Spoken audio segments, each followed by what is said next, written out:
So earning season in India started. TCS का result आया, मोर और लेस सेम लाइंस पे था जो expected.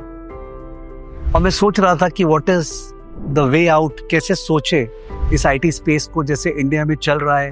One side says that valuations इतने लो हैं एंड अभी आईटी सेक्टर में एक्सपोजर ले लेना चाहिए। The other side says that नहीं, Indian IT sector is doomed because ये लोग एआई में कुछ कर रहे नहीं है। India is like anti AI space और anti AI play.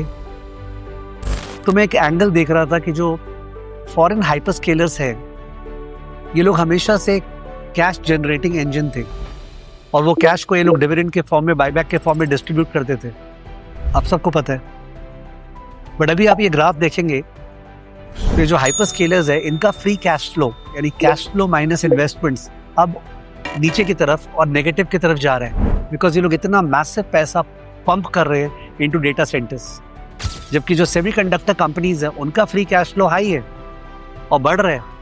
You can see it distinctly in the graph. Indian IT companies का फ्री कैश फ्लो हाई था और अभी भी हाई है। तो prima fascia somebody will be fooled that ये तो बहुत ही बढ़िया बात है कि इंडियन आईटी कंपनीज का फ्री कैश फ्लो गिर रहा नहीं है, नेगेटिव नहीं हो रहे। और यही तो प्रॉब्लम है। आप इन्वेस्ट करते हो आज फ्यूचर कमाई के लिए, अगर आज आप आज इन्वेस्ट नहीं करते हो तो फ्यूचर में आपका अर्निंग्स कैसे आएगा। पूरा का पूरा लैंडस्केप चेंज हो रहा है, एआई रीशेप कर रहा है वर्ल्ड को और आईटी सेक्टर तो फर्स्ट है जिसको ये फील हो रहा है कि ऐसा होने वाला है। But I think Indian IT sector को डर लग रहा है कि हमारे जो शेयर होल्डर्स है वो लोग डिविडेंड पे डिपेंडेंट है, वो लोग बायबैक पे डिपेंडेंट है। अगर हमने मैसिव इन्वेस्टमेंट्स किया और हमारा फ्री कैश फ्लो नहीं रहा, हम लोग डिविडेंड कैसे देंगे, बायबैक कैसे देंगे। और ये डर की वजह से they are not able to come out of it. This is a behavioural bias.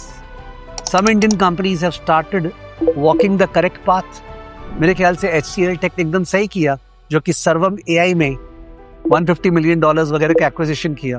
Because सर्वम AI is a large language model in India जो इंडिया के पूरे रीजनल डाइवर्सिटी को पकड़ के डेटा, कंप्यूट, सब चीज एक साथ ला के it has massive future. Of course that the future will show, but the fact that HCL इसमें चला गया, आई थिंक वो step in the correct direction था।